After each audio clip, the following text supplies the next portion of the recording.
तो चलिए अब हम देखते हैं महासागरीय जलधाराओं के बारे में। तो महासागरीय जलधाराएं क्या होती हैं? अगर सामान्य भाषा में समझा जाए कि महासागरीय जलधाराएं क्या है, तो महासागरीय जलधाराएं समुद्रों में यानी कि महासागरों में चलने वाली या बहने वाली नदियां हैं। एक प्रकार की नदियां ही जो, क्योंकि पानी बह रहा है महासागर के अंदर, क्योंकि प्रत्येक महासागर का जो जल है वो स्थिर नहीं होता है, वो लगातार बहता रहता है। और जब ये एक धारा का रूप ले लेता है तो हम उसे महासागरीय जलधारा कह देते हैं। तो यहाँ पर हम तीन शब्दों का प्रयोग करते हैं महासागरीय जलधाराओं के लिए। एक होता है प्रवाह या जिसे बोलते हैं ड्रिफ्ट, मतलब कि जिस महासागरीय धारा की जलधारा की गति धीमी होती है तो उसे हम ड्रिफ्ट कह देते हैं, प्रवाह कह देते हैं। वहीं दूसरा होता है करंट या धारा। तो अधिकतर जो महासागरीय जलधाराएं होती है वो इसी प्रकार की होती है, इनकी गति सामान्य होती है। वहीं अगर आगे देखें तो जो तीसरा शब्द है वो होता है स्ट्रीम या महाधारा, यानी कि जब दो धाराएं आपस में मिलती है और बहुत तेजी से आगे बढ़ती हैं तो उसे हम स्ट्रीम कह देते हैं। इसका एग्जाम्पल गल्फ स्ट्रीम है। तो हम एक एक करके महासागर लेंगे और जलधाराओं को देखेंगे। तो सबसे पहले तो हम ये देख लेते हैं कि महासागरीय जलधाराओं की उत्पत्ति होती क्यों है। तो महासागरीय जलधाराओं के उत्पत्ति के कई सारे कारण हैं। पहला तो कि पृथ्वी अपने जगह पे घूर्णन कर रही है। दूसरा कारण क्या है कि वायु दाब में अंतर है। तीसरा कारण क्या है, पानी के तापमान में अलग अलग जगह अंतर होता है, कहीं ठंडा कहीं गर्म होता है। वहीं लवणता में अंतर होता है, घनत्व में अंतर होता है। इसके साथ साथ सदा नीरा पवने, पछुआ पवने, व्यापारिक पवने लगातार बहती रहती है, वो पानी को आगे पीछे ढकेलती रहती है। तो ये कई सारे कारण एक साथ मिलते हैं तब जाके महासागरीय जलधारा की उत्पत्ति होती है। प्रत्येक महासागर में जो महासागरीय जलधारा की उत्पत्ति होती है वो भूमध्य रेखा पर यानी 0 डिग्री अक्षांश पर होती है। और ऐसा क्यों होता है? क्योंकि यहाँ पर बहुत तेज गर्मी पड़ती है, धूप होती है, पानी यहाँ का गर्म हो जाता है और पानी गर्म होके फैलने लगता है। साथ ही साथ प्रत्येक महासागर में ईस्ट से वेस्ट की ओर, पूर्व से पश्चिम की ओर जलधारा की उत्पत्ति होती है 0 डिग्री पे। अब ये पूर्व से पश्चिम की ओर ही क्यों? क्योंकि जो पृथ्वी घूर्णन कर रही है ये पश्चिम से पूर्व की ओर कर रही है। तो जब पश्चिम से पूर्व की ओर पृथ्वी घूमती है तो इसकी विपरीत दिशा में पानी हट जाता है, जिससे पूर्व से पश्चिम की ओर जलधाराओं की उत्पत्ति होती है। तो पहला महासागर हम देखते हैं हिंद महासागर। तो हिंद महासागर में भी धाराओं की उत्पत्ति कहाँ से होगी? 0 डिग्री से। तो 0 डिग्री पे जो जलधारा उत्पन्न होती है उसे हम कहते हैं विषुवत रेखीय जलधारा। विषुवत रेखीय जलधारा हर एक महासागर में 2 भागों में बढ़ जाती है। एक उत्तर की ओर जाती है यानी कि उत्तरी गोलार्ध में घूमती है, वहीं एक दक्षिण में जाती है, दक्षिणी गोलार्ध में घूमती है।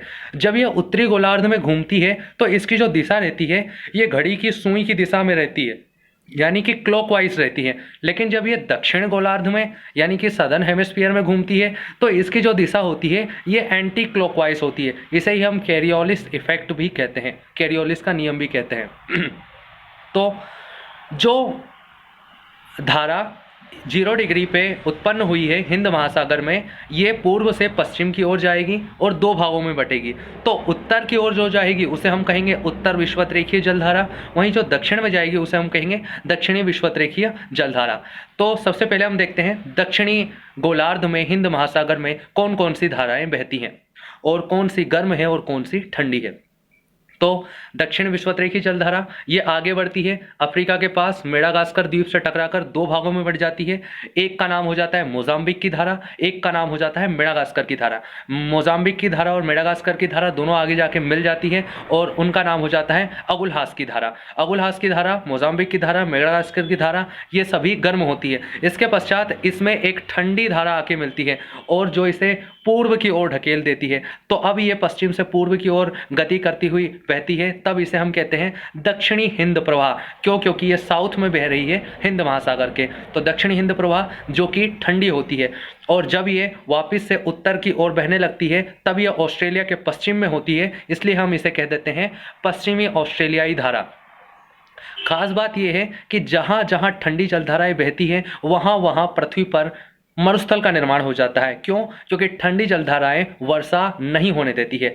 तो अब यहाँ पर ऑस्ट्रेलिया के पश्चिम में एक ठंडी जलधारा, पश्चिमी ऑस्ट्रेलियाई जलधारा बह रही है, इसीलिए यहाँ पर हमें ऑस्ट्रेलिया के पश्चिमी भागों में कई सारे रेगिस्तान देखने को मिलते हैं और ये वापस से जाके विश्वतरेखीय जलधारा में मिल जाती है। वहीं जो उत्तर में उत्पन्न हुई थी उत्तर विश्वतरेखीय जलधारा, ये सोमेरू यानी सोमालिया से टकराती है और इसका नाम हो जाता है सोमेरू की जलधारा। इसके पश्चात उत्तरी हिंद महासागर में इतनी ज़्यादा जगह नहीं होती है कि कोई एक जलधारा चल सके, पूरा एक चक्कर लगा सके, इसलिए यहाँ पर छोटी मोटी जलधाराएं चलती रहती हैं, कोई महत्वपूर्ण जलधारा नहीं होती है। वहीं इनकी दिशा शीतकाल और ग्रीष्मकाल में अलग अलग हो जाती है। क्यों? क्योंकि ये बहुत ज़्यादा बड़ी नहीं होती है। तो हिंद महासागर की सारी जलधाराओं को एक साथ देख लेते हैं। तो एक होती है उत्तर विश्वतरेखीय जलधारा, एक होती है दक्षिण विश्वतरेखीय जलधारा। दक्षिण विश्वतरेखीय जलधारा आगे जाके दो भागों में बढ़ जाती है, मेडागास्कर की धारा, मोजाम्बिक की धारा, दोनों मिलती है अगुलहास की धारा। अगुलहास की धारा से ठंडी जलधारा आके मिलती है, कहाँ से? अफ्रीका के नीचे से पूर्व की ओर ढकेल देती है और इसका नाम हो जाता है दक्षिणी हिंद प्रवाह। वहीं जब ये ऑस्ट्रेलिया के पश्चिम से बहती है तो इसे हम कहते हैं पश्चिमी ऑस्ट्रेलियाई धारा। वहीं उत्तर में उत्तर विश्वतरेखीय जलधारा और सुमेरु की धारा हमें देखने को मिलती है। दूसरा महासागर हम देखते हैं अटलांटिक महासागर। तो अटलांटिक महासागर में भी 0 डिग्री पे पूर्व से पश्चिम की ओर विश्वतरेखीय जलधारा की उत्पत्ति होती है। उत्तर में रहेगी तो उत्तर विश्वतरेखीय जलधारा, दक्षिण में रहेगी तो दक्षिण विश्वतरेखीय जलधारा। तो सबसे पहले देखते हैं दक्षिण में। तो दक्षिण विश्वतरेखीय जलधारा जैसे ही ब्राजील के पास पहुंचती है तो हम इसे कह देते हैं ब्राजील की जलधारा। वहीं ब्राजील की जलधारा जब नीचे दक्षिण अमेरिका के दक्षिण में, साउथ अमेरिका के साउथ में पहुंचती है, फॉकलैंड द्वीप के पास, तो यहाँ पर फॉकलैंड की धारा आके मिल जाती है। फॉकलैंड की धारा ठंडी जलधारा होती है और ये ब्राज़ील की धारा को ठंडी कर देती है और पूर्व की ओर ढकेल देती है। तो पूर्व की ओर जब बहती है तो हम इसे कह देते हैं दक्षिणी अटलांटिक प्रवाह। दक्षिणी अटलांटिक प्रवाह जब उत्तर की ओर वापस 0 डिग्री की ओर जाने लगता है, तो जब ये अफ्रीका के पश्चिम में होता है तो यहाँ पर हम इसे कहते हैं वेंगुला की धारा। क्या कहते हैं? वेंगुला की धारा। वेंगुला की धारा के कारण ही कालाहारी और नामीब का मरुस्थल बना है। क्यों? क्योंकि ये होती है ठंडी और जहाँ पर भी ठंडी बहेगी वहाँ पर मरुस्थल का निर्माण हो जाएगा। वहीं उत्तर में तो उत्तर विश्वतरेखीय जलधारा आगे जाके 2 भागों में बढ़ जाती है, एंटलीज की धारा और फ्लोरिडा की धारा। ये दोनों आपस में मिलकर गल्फ स्ट्रीम का निर्माण करती है। गल्फ स्ट्रीम बहुत तेजी से बहते हुए न्यू फाउंडलैंड द्वीप के पास पहुँचती है और यहाँ पर लेब्राडोर सागर में आर्कटिक महासागर से आने वाली ठंडी लेब्राडोर की जलधारा इसमें मिल जाती है। तो लेब्राडोर की जलधारा और इधर से गई है गल्फ स्ट्रीम। गल्फ स्ट्रीम गर्म है, लेब्राडोर की धारा ठंडी है। तो जहाँ पर भी दुनिया में जहाँ पर भी गर्म और ठंडी जलधाराएं मिली है वहाँ पर एक ऐसा अनुकूल वातावरण उत्पन्न होता है जहाँ पर मछलियाँ आसानी से रह सकती हैं। प्लैंकटन नामक शैवाल आसानी से हो जाता है जो कि मछलियों के लिए प्रमुख भोज्य पदार्थ है। इसलिए ये क्षेत्र मछलियों के लिए प्रसिद्ध होती है और साथ ही साथ यहाँ पर घना कोहरा भी छा जाता है जब भी ठंडी और गर्म जलधाराएं मिलती है। तो न्यू फाउंडलैंड द्वीप के पास जो प्रमुख मछली उत्पादन क्षेत्र मिलता है उसे हम ग्रांड बैंक के नाम से जानते हैं और एक और मछली उत्पादन क्षेत्र हमें डाबर बैंक मिलता है, वो हमें यूके यानी इंग्लैंड के पास उत्तरी सागर में देखने को मिलता है। वो भी एक प्रमुख मछली उत्पादक क्षेत्र है। आगे ये जो गल्फ स्ट्रीम और लेब्राडोर मिली है ये पूर्व की ओर मुड़ती है और इसे हम कह देते हैं अब उत्तरी अटलांटिक प्रवाह। उत्तरी अटलांटिक प्रवाह गर्म होता है। अब यह उत्तरी अटलांटिक प्रवाह 3 भागों में बढ़ जाता है। जो उत्तर की ओर जाता है उसे बोलते हैं इर्मिंगर। इर्मिंगर भी गर्म होता है। जो सीधे चले जाता है उसे बोलते हैं नॉर्वेजियन की धारा। नॉर्वेजियन की धारा के कारण ही नॉर्वे के और रूस के जो आर्कटिक में जो कुछ बंदरगाह है जैसे मरमुक्स बंदरगाह रूस का, ये ठंडी में भी नहीं जम पाता है। वहीं जो दक्षिण की ओर यानी कि यूरोप की ओर एक धारा टूट जाती है, किससे? उत्तरी अटलांटिक प्रवाह से, उसे बोल देते हैं हम रेनेल की धारा। तो इर्मिंगर की धारा, नॉर्वेजियन धारा और रेनेल की धारा तीनों गर्म होती है। रेनेल की धारा जब साउथ की ओर बढ़ती है, दक्षिण की ओर बढ़ती है और अफ्रीका के पास पहुंचती है तो ये ठंडी हो जाती है और अब इसका नाम हो जाता है कनारी की धारा। कनारी की धारा विश्व की सबसे सीधी महासागरीय जलधारा है क्योंकि ये बिल्कुल सीधे तेजी से बहते हुए विषुवत रेखा की ओर पहुंचती है। तो ये सहारा मरुस्थल अफ्रीका में होने का कारण कनारी की जलधारा ही है। वहीं जो उत्तरी अटलांटिक प्रवाह बह रहा था इसमें ग्रीनलैंड से भी एक ठंडी जलधारा आके मिलती है जिसे हम बोलते हैं पूर्वी ग्रीनलैंड की जलधारा। तो यहाँ पर पूरे अटलांटिक महासागर की जलधाराएं एक बार फिर से देख लेते हैं। तो दक्षिण विषुवत रेखीय जलधारा, ब्राज़ील की धारा, फॉकलैंड की धारा आके मिली, कहाँ पर गई? पूर्व में क्या नाम हुआ, दक्षिणी अटलांटिक प्रवाह। ऊपर की ओर जब बढ़ी तो अफ्रीका के पश्चिम में क्या नाम हो गया, वेंगुला की धारा।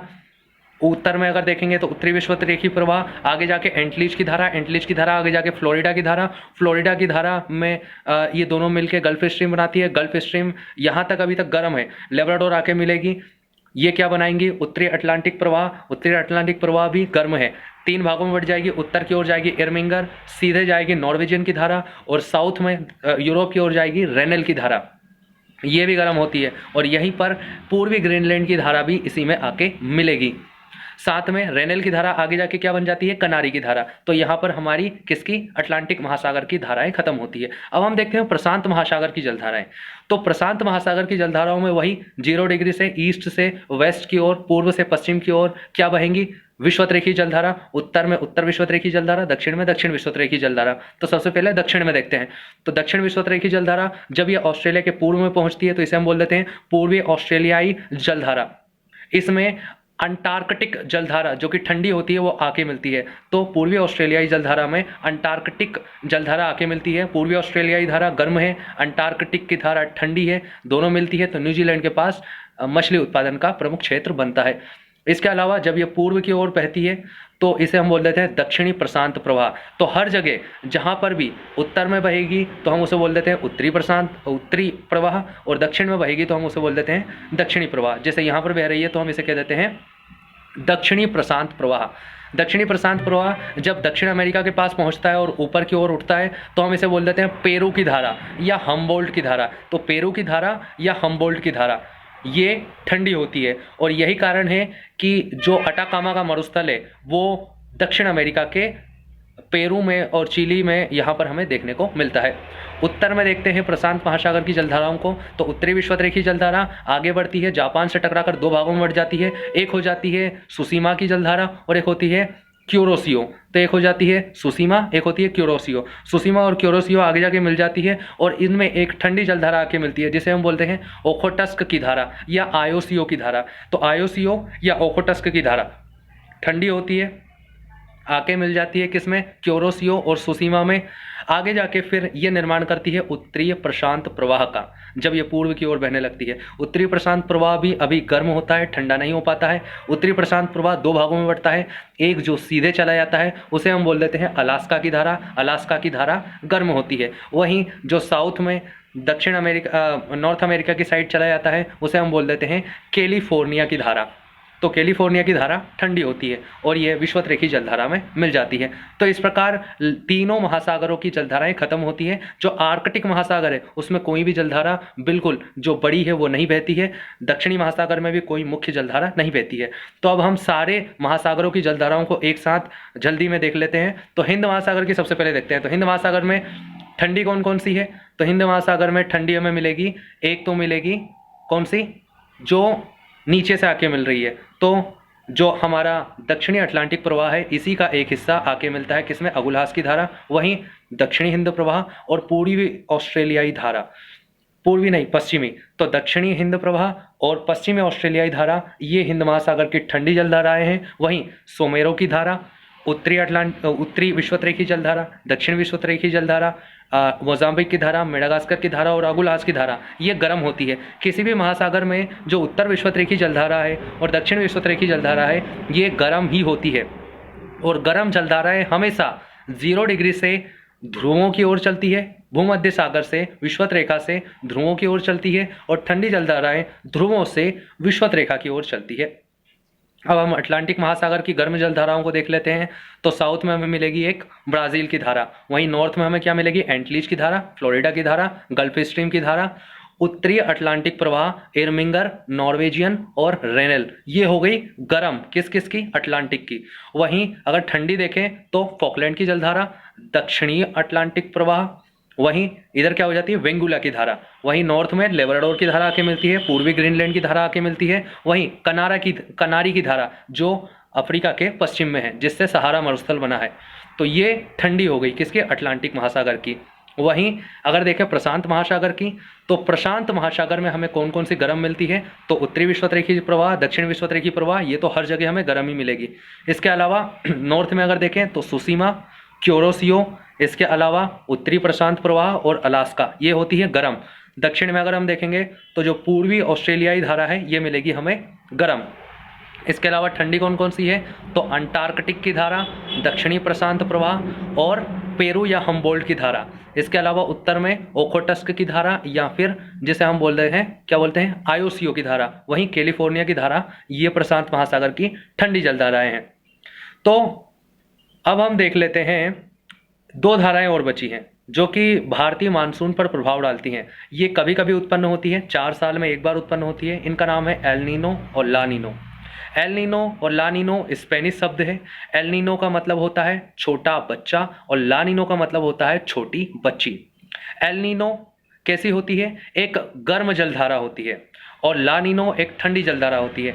एल नीनो जब भी एक्टिव होती है, एल नीनो कहाँ पर उत्पन्न होती है और ला नीनो कहाँ पर उत्पन्न होती है, तो एल नीनो और ला नीनो दोनों ही जो दक्षिण अमेरिका का पेरू तट होता है यानी प्रशांत महासागर में उत्पन्न होती है। एल नीनो और ला नीनो दोनों ही जब भी प्रत्येक 4 साल में यानी एक एल नीनो से दूसरे एल नीनो के आने का जो समय रहता है उसमें 4 साल का अंतर होता है और प्रत्येक एल नीनो के पश्चात ला नीनो आती है। तो एल नीनो गर्म होती है, इसका अर्थ क्या होता है, छोटा बच्चा। ये जब भी आती है भारत में सूखा पड़ता है, भारत में मानसून पर नकारात्मक प्रभाव पड़ता है। वहीं ला नीनो ये जब भी एक्टिव होती है तो ये होती है ठंडी। इसका मतलब क्या होता है, छोटी बच्ची, मतलब शाब्दिक अर्थ होता है ला नीनो का छोटी बच्ची, और ये होती है ठंडी। इससे मानसून पर सकारात्मक प्रभाव पड़ता है और भरपूर वर्षा होती है जिस साल ला नीनो एक्टिव होती है। तो ये प्रति 4 साल में एक बार एक्टिव होती है, पहले एल नीनो आती है फिर ला नीनो आती है। तो इस प्रकार लगभग सारी चीज़ें कंप्लीट होती है। धन्यवाद।